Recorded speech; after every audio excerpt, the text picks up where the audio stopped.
Namo Vishnu Vidaya Krishna Sai Bhutale Srimati Jayapataka Swami Namine Namachari Padaya Nitakri Padayane Gorakata Damadaya Nagara Gamatayane.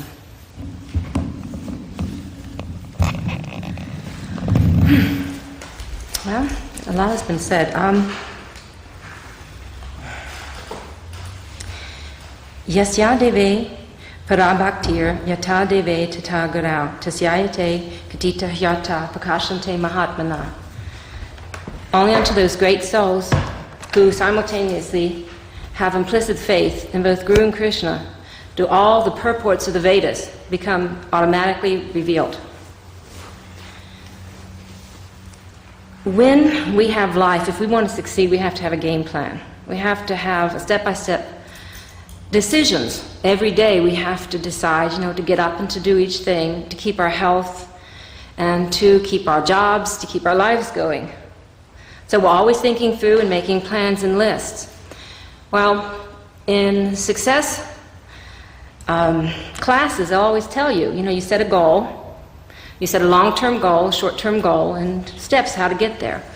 Well, Prabhupada was the most fantastic success teacher that ever walked the face of the earth. Even Bhakti Maharaj said that he had been a disciple of Maharishi Mahesh Yogi, and he had asked him to teach him more, and he said, I can't teach you more, you'll have to go to the person who knows the most on the planet. It's A.C. Bhaktivedanta Swami Prabhupada. And in the Srimad Bhagavatam, at the very beginning, we all want success. We've entered a Krishna consciousness. What do we want out of Krishna consciousness? We want success. Well, do you know in the first canto of the Srimad Bhagavatam, Prabhupada says in a purport what the secret of success is?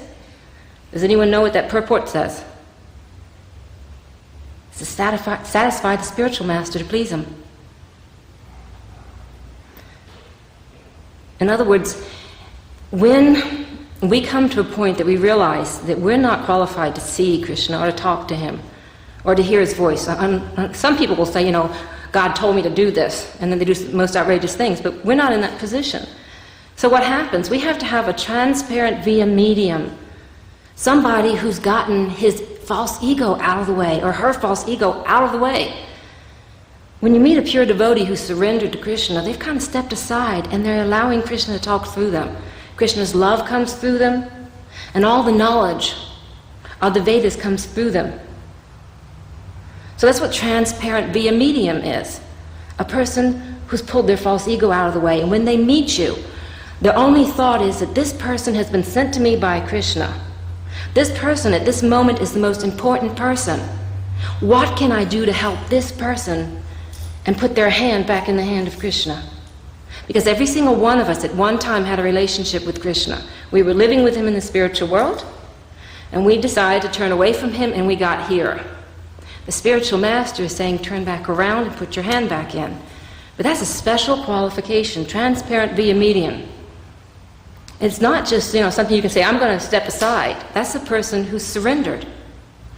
So the qualifications to be a spiritual master is one, that you have to be a disciple, and you have to be a qualified disciple of a qualified spiritual master. Number two, you have to surrender to that spiritual master. Tadvidi pranipatena, what Balabhadra Prabhu was talking about.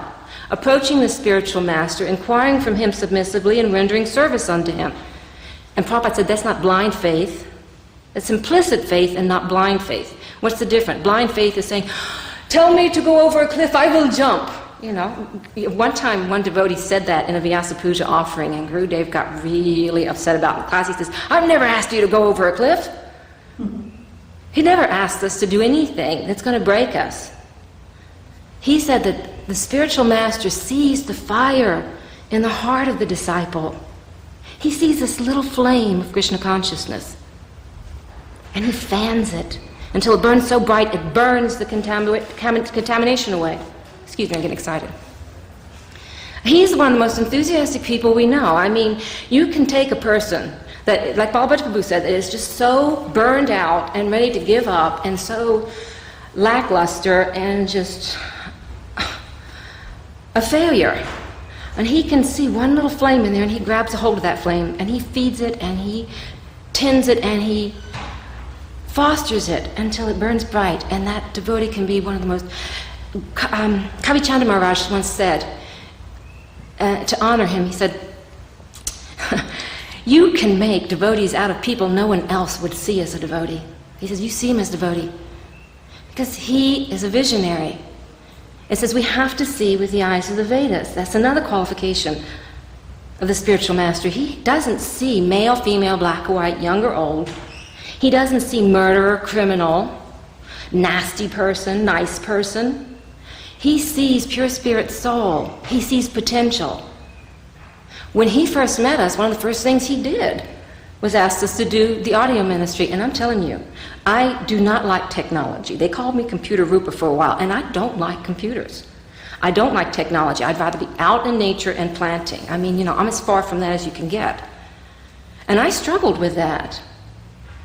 And there are a lot of times I was like, I went to him one time and took everything and I put in front of him. I said, my husband and I are working, making good money. You find who is the best person qualified to do this, and my husband and I will pay for everything. And he stopped, looked at me and says, I can't think of anyone more qualified. And I thought, oh no, we're sunk. But he never gave up. And that was back in 1986. And there were times that I was ready to give up. But he never chastised, he never criticized, he never blamed, and he never pushed me. If anyone pushed, it was me. And finally, this past year, I surrendered and I said, whatever it takes, I'm going to do it. And then everything broke loose. And now the technology is there. We've got DVDs coming out. We can put 2 DVDs out a week just on classes. We're going to be putting a magazine out. We're going to be putting special things about Navadvip Parikrama. These are DVDs that can play on television, they can play in homes, and they can go around the world. You know how small DVDs are. They're the size of CDs. This is the latest and greatest technology. And it was an impossibility. One time in Mayapur, the devotees had gotten into this I'm a worm and stool lamentation kind of offering for Vyasa Puja.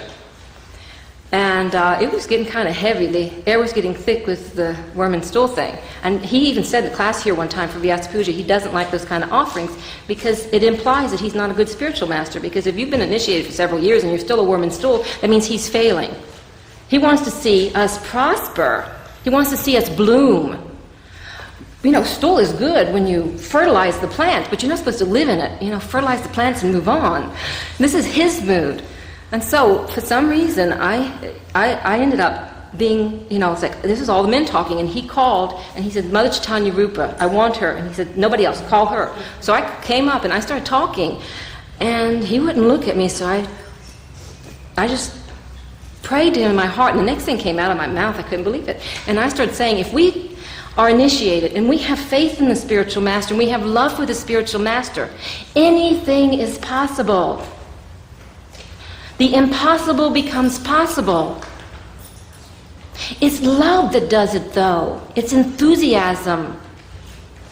When he gives us something to do, and he asks us to do it because he sees the future through Krishna giving it to him. It's not like some mystic, crystal ball. But he can see that this devotee has this talent that they don't even know they have. And he fans it and pulls it out of them with love and devotion and enthusiasm. And when we begin to say, okay, I'm kind of crazy and sick, or I wouldn't be here in the material world in the first place, and you know better than I do, so let me go ahead and give this a shot. Then this is happening I'm telling you, this is happening to me. I'm gradually looking at, and for the first time in years, I told my husband, I'm actually beginning to like the service. I've been doing it because he loves the service and Guru Dev loves the service. I've been doing it for them, but not for me. But now it's coming to the point I'm beginning to see, yes, I can do this. There was in there, but it's something I never thought I had. And this is the nature of the Guru-disciple relationship. He sees for us when we're blind. It says he opened our eyes, but while our eyes are still in the process of opening, he's seeing for us. And he's saying, now, watch, put your step here, and there's a crack there, step over that. And there's a bump over here, avoid that. But we're like, no, I don't want to go. You're going to hurt me. No, that's too heavy. It's like the child who's grabbed a razor blade, and they're holding it tight. What happens? The mother's saying, now, open your finger.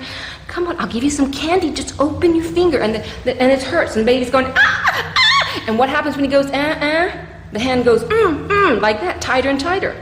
So we're holding on to Maya, which is like a razor blade. We're the source of our own pain. And the spiritual master says, now let go. I'll give you some sweet prasadam. And how about some singing and nice kartals? And how about a garanga? Let go. And this is the nature of the spiritual master's relationship with us. It's like we can sit here, but there has to come a time when we become Bhagavatam. This book, this Bhagavad Gita, is a love letter from Krishna. In it, there's all sorts of verses. He says, this person who does this is very dear to me. And this person who does this is more dear. But the most dear, who's the most dear?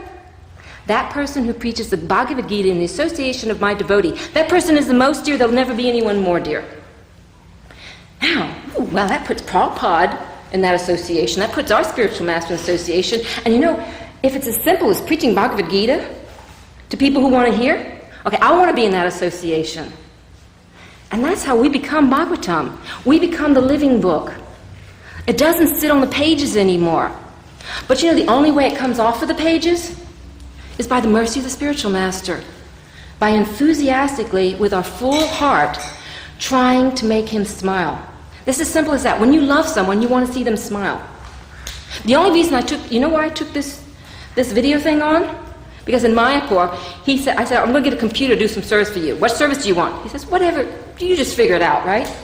And so I asked every disciple, and they finally told me, multimedia, video, he wants all this. And I said, well, okay, I want my spiritual master to be so pleased he becomes stunned. And when we came back to the United States, and we were standing in front of Best Buys, he asked me, well, why are you getting such a powerful computer? And I told him what I wanted to do. I wanted to do multimedia, and we were going to, start trying to do video. And it's taken a long time to learn. Let me tell you, almost 8 years to learn this. So we're still going to do that. But the thing is that he stopped, and he was stunned. We were standing in Best Buys, and he was...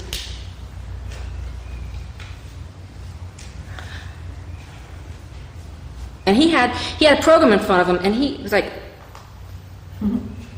It's like, I'd never seen Guru stunned. It was what he wanted. Somebody had heard his heart. We're always saying, Guru, give me this, Guru, give me that, Guru, do this for me, Guru, do that for me. But how many times are we saying, how can I please you? What will make you happy? And when you do that, when the baby is mama, mama, mama. But when we grow into bigger children, what do older children do? They ask, Mama, can I do something to help you? Daddy, how can I help you, right? So our duty is to grow into older children and to begin to reciprocate instead of saying, how are you pleasing me? It's what can I do to make you smile?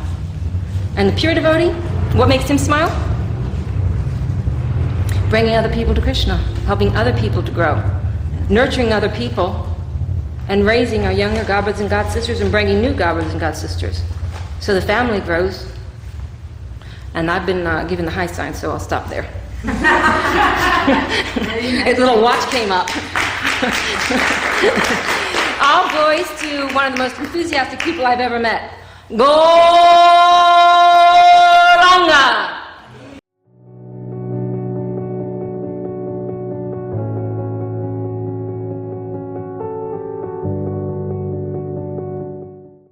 Thank you for watching our videos. Be sure to subscribe to our channel. We publish new videos every day, and don't forget to like and share our channel.